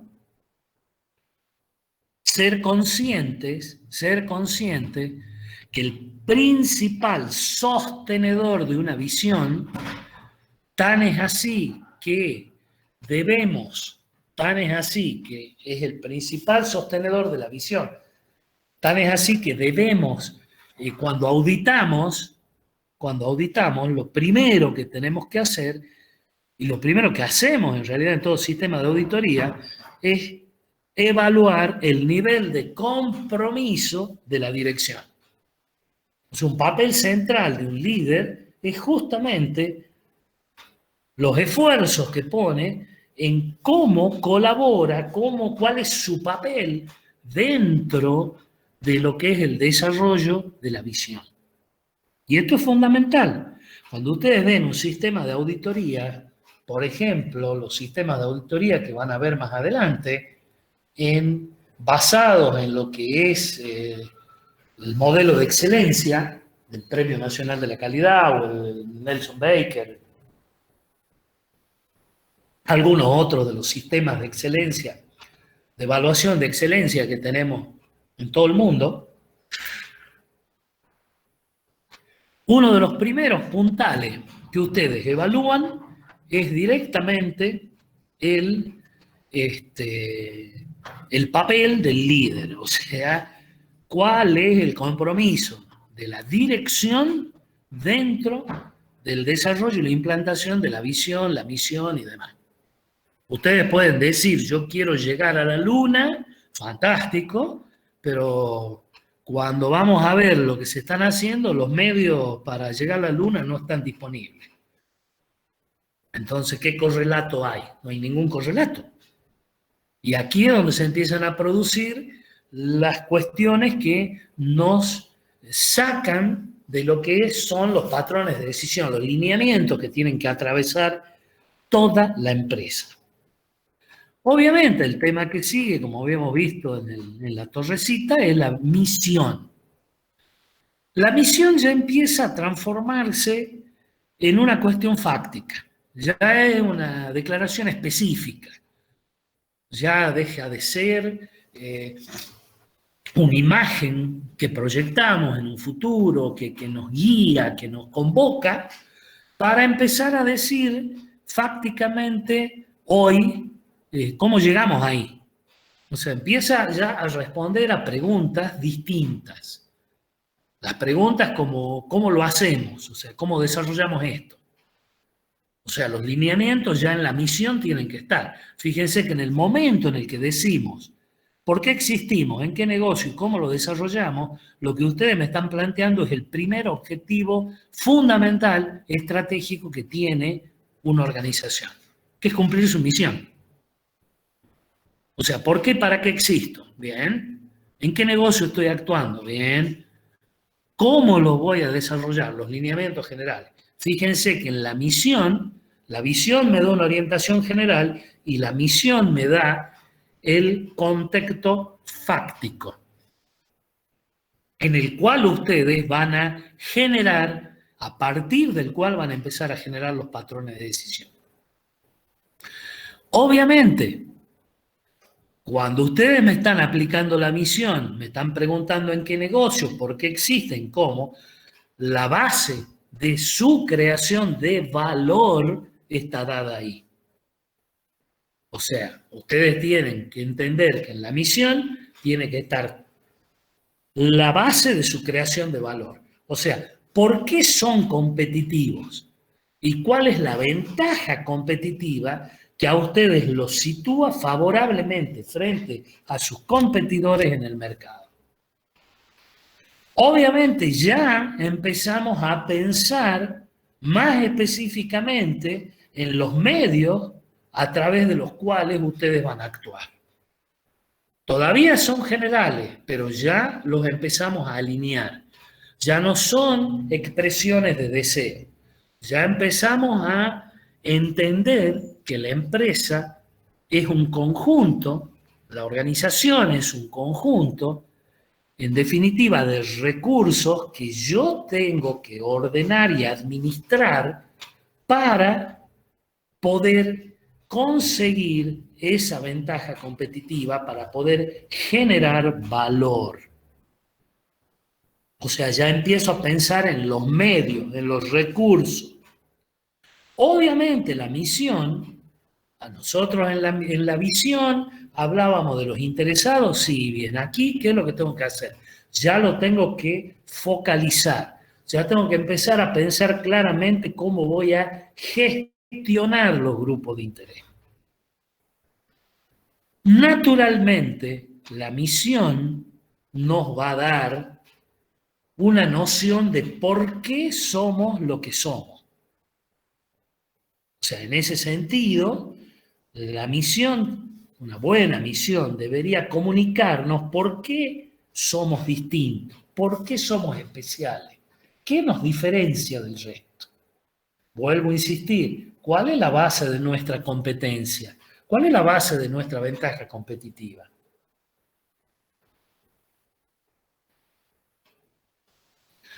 Para lo que les gusta a Bill Gates, por ejemplo, pueden mirar en las organizaciones de Bill Gates esto y van a poder entender por qué una empresa genera lo que genera en la forma en la que lo genera. Cuando los valores, la idea de su fundador y su visión han trascendido, han trasuntado toda la organización. Obviamente la misión, al ser fáctica, tiene que tener una respuesta dinámica, positiva, a todos los cambios que ustedes tienen en el entorno. O sea, tiene que responder a la realidad. Acá ya no estamos hablando de cuestiones locas, concreto. La realidad es esta y yo me muevo dentro de esta realidad. Lo cual me implica específicamente que no puedo despegarme de un análisis situacional que me diga claramente dónde estoy parado para poder saber a dónde quiero ir y para poder saber cómo voy a ir. Pero el análisis situacional en ese aspecto es fundamental. ¿Por qué? Porque la visión es algo que ustedes tienen que hacer y es el objetivo central de todo lo que ustedes desarrollen en planeamiento, de todos los programas, de todos los planes, de todas las acciones, de todos los proyectos que ustedes realicen. En definitiva, vuelvo a insistir, la misión nos transforma ya de la idea, de la intencionalidad, de la proyección a futuro en lo fáctico de su ejecución, de comenzar a bajar la idea, esa idea, ya ponerla en palabras que me empiecen a orientar para poder transformar esas palabras en acción. Esto fíjense que en las definiciones que habíamos tomado es más o menos el lineamiento. Obviamente, ¿en qué se basa todo esto? ¿En qué creemos? Que son los valores sobre los cuales se funda una empresa. Cuando ustedes definen los valores de una empresa, definen. No se olviden que esos valores van a regir, van a ser directamente la guía de la cual yo no me puedo escapar. Si nosotros hablamos de que el valor de una empresa está centrado en la honestidad, yo no me puedo salir de un comportamiento de esa naturaleza. Y si me salgo, la organización debería estar preparada para penarme duramente. Y tiene que tener sus sistemas reactivos para evitar una violación de los valores. Si uno de los valores está centrado, les voy a dar un ejemplo de una empresa de acá de la zona que terminamos de analizar a finales del año pasado, que es Librería San Pablo. Uno de los valores fundacionales del dueño es como él se autodefine, en las entrevistas que tuvimos, él se autodefine como un pagador serial. Fíjense, ustedes dicen pagador serial, ¿qué significa? Y básicamente el cumplimiento de los compromisos financieros que tiene la empresa. Obviamente, si uno lo quiere, digamos, proyectar como un valor, nos estamos centrando en el cumplimiento de los compromisos, el respeto por los compromisos asumidos como valor. Es más, cuando uno escucha esto, dice, ah, qué bueno. ¿Por qué? Y bueno, porque los valores hay que verlos en acción. Si el valor como valor es una enunciación y ustedes no lo pusieron en acción, no me marca cuál es la filosofía de la empresa. O sea, la filosofía, en definitiva, recuerden, es cómo ustedes ponen los valores en, valga la redundancia, en valor. O sea, cómo hacen para que esos valores sean acciones concretamente. ¿De qué manera? En este ejemplo, en parte de la entrevista, ¿qué nos dice esta persona? En sus orígenes difíciles, luchando por sostenerse, una época difícil, pesada, económicamente compleja, empezando en un negocio, una librería, al cual no la conocía por sus orígenes, una persona que estaba dedicada al montaje de estufas bulk urine y de las líneas de gas en el interior de la provincia, decide poner un negocio de este tipo por razones familiares, porque quería estar con familia, no viajando todo el día, lo que fuera. Pero hablando de los valores, el valor era el compromiso a ultranza de las obligaciones. Y uno en parte, cuando va mirando, resulta que en algún momento de su historia inicial, cuando estaba mal, jugado porque no sabía qué hacer, vende un auto para pagar a sus proveedores. Ya pongámoslo bien en criollo y duro. Se queda pata para pagar a los proveedores. Cuando ustedes escuchan una definición de pagador serial y del otro lado ven como acción, vendió un auto para pagar a los proveedores, ¿qué es lo que están viendo? Están viendo una consistencia entre la enunciación y la ejecución. O sea, lo que creo, puesto en valor, me genera la conducta.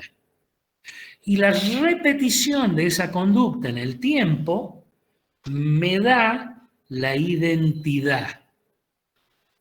Entonces, ¿qué es lo que yo hoy veo en la empresa? Que ese valor fundacional, pagador serial, o sea, el respeto de los compromisos, ultranza, se ha transformado en una conducta, porque forma parte de la filosofía de la empresa, de cumplir sus compromisos rigurosamente, y cuando uno mira esto es cumplo yo y hago que los cumplan, y forma parte de la conducta empresaria, lo que me da la identidad. Y uno puede decir ahí, ¿y eso de qué me sirve? Porque por ahí no terminamos de entender para qué sirve. Más allá de la identidad, más allá de que está bien, de que cumplamos nuestros compromisos, es adecuado, está de acuerdo a la moral cristiana, pero si yo podría haber hablado con el proveedor y le podría haber pateado el pago, y está dentro de las reglas más o menos aceptadas de juego en la sociedad hoy. Mira, ¿sabe qué? La cosa no anda bien, discúlpame, no te puedo pagar hoy, te pago mañana. Ahora, si ustedes son proveedores y una persona, un dueño de una empresa, les dice, vení mañana que a lo mejor te pago, porque en realidad hoy no puedo, y ven otra persona que está vendiendo un auto para pagarle los compromisos, la primera pregunta, ustedes como proveedores, ¿cuál va a ser la reacción que van a tener, el tratamiento que van a tener con esta empresa a futuro? Tengo dos. Uno que me dice, paga Dios, vení mañana, y el otro que me dice, vendí el auto para pagarte. Cuando yo tengo que vender y tengo que dar facilidades de pago y tengo que aplicar intereses punitorios y tengo que aplicar tasas de riesgo para definir lo que te voy a cobrar, a paga Dios, eso le vale, lo que yo te tengo que entregar te vale 12. Y al que vendió el auto, para pagarme, vale 10. Cuando uno lo mira así, dice, pará, caramba, pará. O sea, poder sostener esta conducta en el tiempo, los valores, la filosofía, generar esta identidad dentro de la empresa, que la empresa esté basada en características de esta naturaleza, me da a mí, interesado exterior, una tranquilidad respecto de una previsibilidad respecto de lo que la empresa va o puede hacer a futuro. Razón por las cuales los elementos de incertidumbre y de riesgo que yo manejo en los negocios son mucho menores. Si tengo un tipo que va a vender un auto para pagarme y no tiene problema, ¿qué es lo que me está diciendo? Su respeto por los compromisos asumidos es total. En cambio el otro no. El otro es medio paga Dios, está de acuerdo a lo que hace la gente, de acuerdo a lo que hacen las empresas hoy. ¿Qué me diferencia esto? Hasta acá parece que no tenemos ganancias, por supuesto que sí la tenemos. Fíjense que una empresa como San Pablo, y esto lo van a ver más adelante, se define desde el punto de vista de la clasificación, desde lo que es la ventaja competitiva que persigue, como una empresa de bajos costos. Si ustedes tienen proveedores que son sus aliados, que entienden que con ustedes el riesgo es mínimo, que el compromiso que ustedes asumen para el cumplimiento de las obligaciones es absoluto, y vamos a poder discutir los precios de productos de otra manera. Me voy a casar con vos de una manera diferente. Mis relaciones proveedor-empresa son distintas. Tengo otra previsibilidad, cuando empiezo a ver todas esas cuestiones, ¿en qué se traducen? En una ventaja de precio que no tienen mis competidores.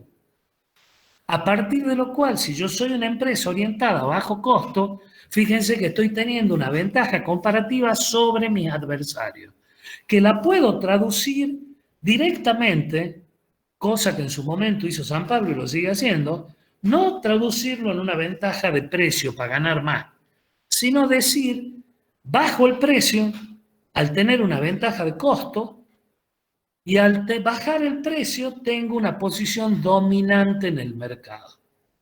Y de golpe, valores, filosofía, identidad, se tradujo en una ventaja competitiva concreta para la empresa. Entonces esto nunca dejen de pensarlo. Y les acabo de dar un ejemplo concreto de una empresa exitosa nacida aquí en Jujuy hace 20, 21 años, va a ser ahora, el año pasado cumplo 20 años, con ese propósito tratamos de hacer ese trabajo. Primero están en presencia de una empresa que ha durado 20 años. Y segundo, es una empresa que empezó siendo un sucuchito en la calle Lavalle, atendida por el dueño, a ser hoy una empresa que tiene sucursales en Salta, Tucumán, La Rioja, Catamarca, Santiago del Estero, con 2 centros de distribución que abastece al Estado provincial, abastece a las empresas, abastece a vendedores, a librerías y además tiene su propia venta minorista. Y es la cadena de librerías más grande del país. ¿Les parece poco? Esto para que entiendan cómo se construyen las cosas muchas veces. Sí, mucho esfuerzo, bien, también es un valor.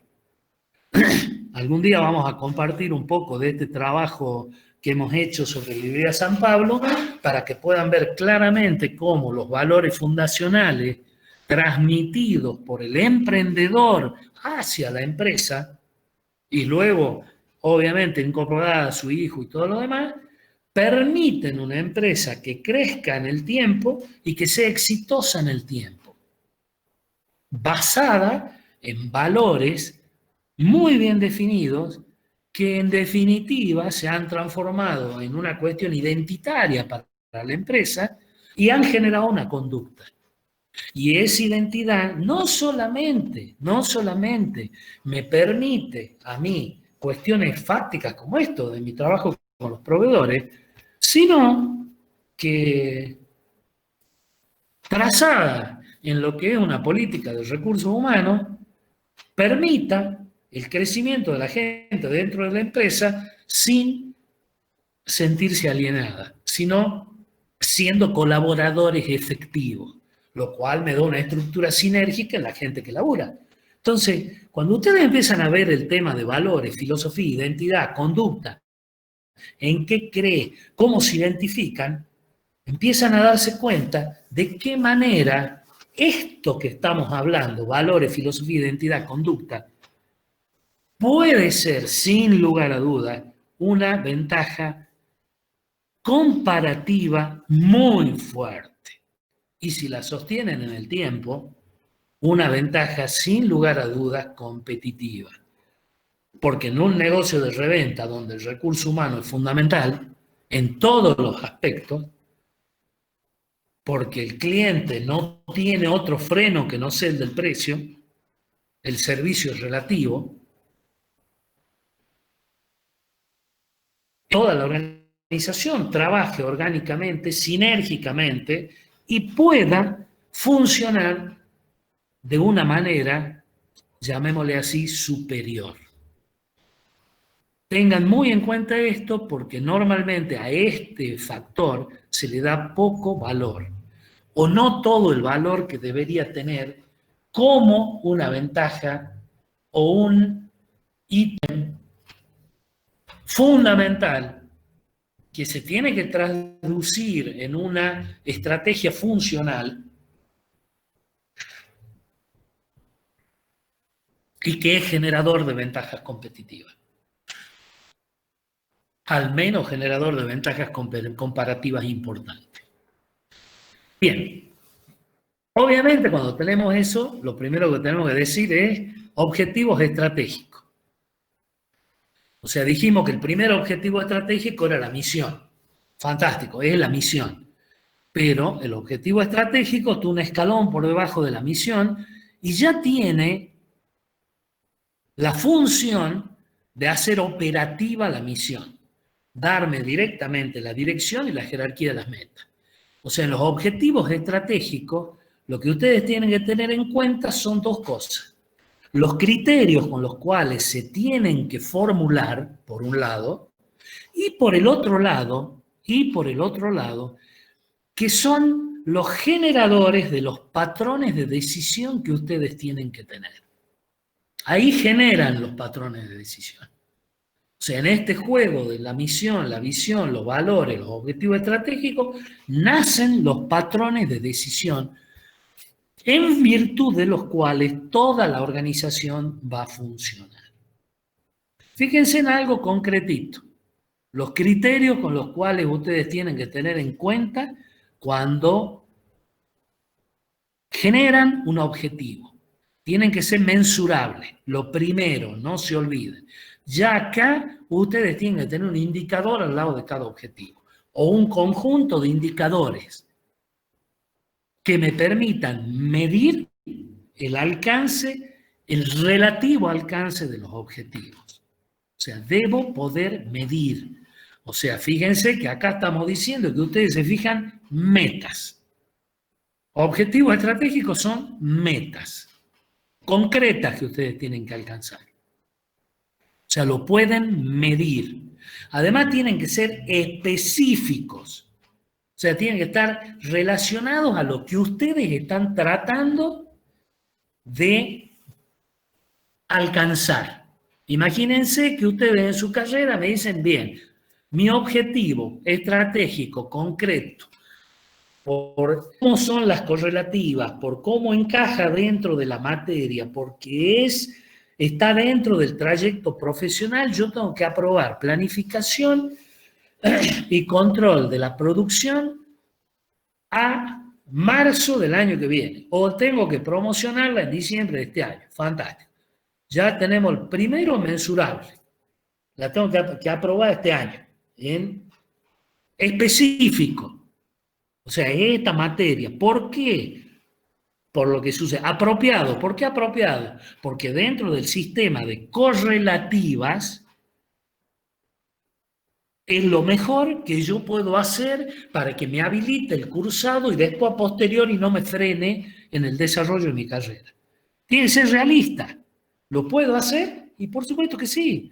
Si me siento, estudio, consulto, uso los tiempos, hago los prácticos, me preocupo, me siento a leer los libros, en vez de estar haciendo otras cosas, me siento a estudiar, a leer y todo lo demás. ¿Lo puedo hacer? Por supuesto que lo puedo hacer. ¿Está al alcance? Sí, está al alcance. Sí, obviamente, una materia de esta naturaleza, dentro de una carrera de este tipo, está diseñado para un coeficiente intelectual medio, para una aplicación media y para una consideración efectiva de lo que se puede hacer. ¿Es oportuno? Y por supuesto, si mi objetivo es aprobar la materia, más vale que es oportuno. ¿Por qué oportuno? Porque eso está alineado con que yo me quiero recibir dentro de 3 años. Si no apruebo esta materia a fin de año, dentro de 3 años no me recibo. Porque el año que viene voy a estar peleando en el segundo cuatrimestre con las correlativas. Y esto me va a producir un atraso en mi carrera.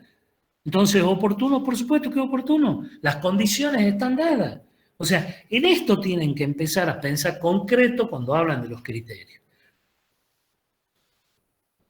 Bien.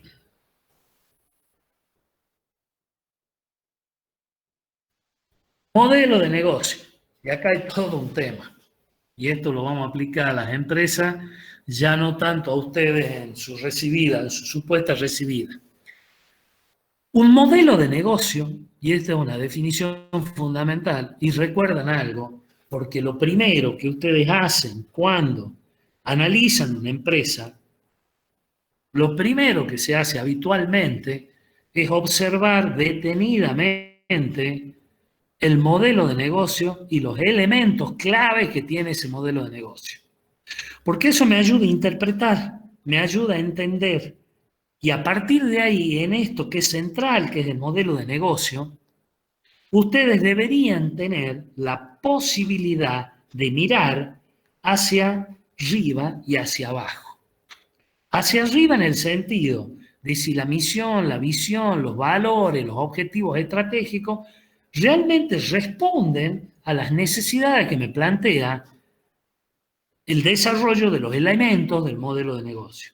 Y hacia abajo, mirando si el modelo de negocio, las acciones que yo estoy realizando, responden a lo que el modelo de negocio me requiere. Entonces, este es un nudo central que me permite mirar en la empresa hacia arriba y hacia abajo. Y es el primer golpe de vista que yo tengo que entender. El primer golpe de vista. Recuerden la definición. Un modelo de negocio describe las bases sobre las que una organización crea, proporciona y capta valor. Vuelvo a insistir. Crea, proporciona y capta valor. Hay modelos para analizar esto. Básicamente, un modelo de negocio tiene que tener dos elementos clave. Primero, una propuesta financiera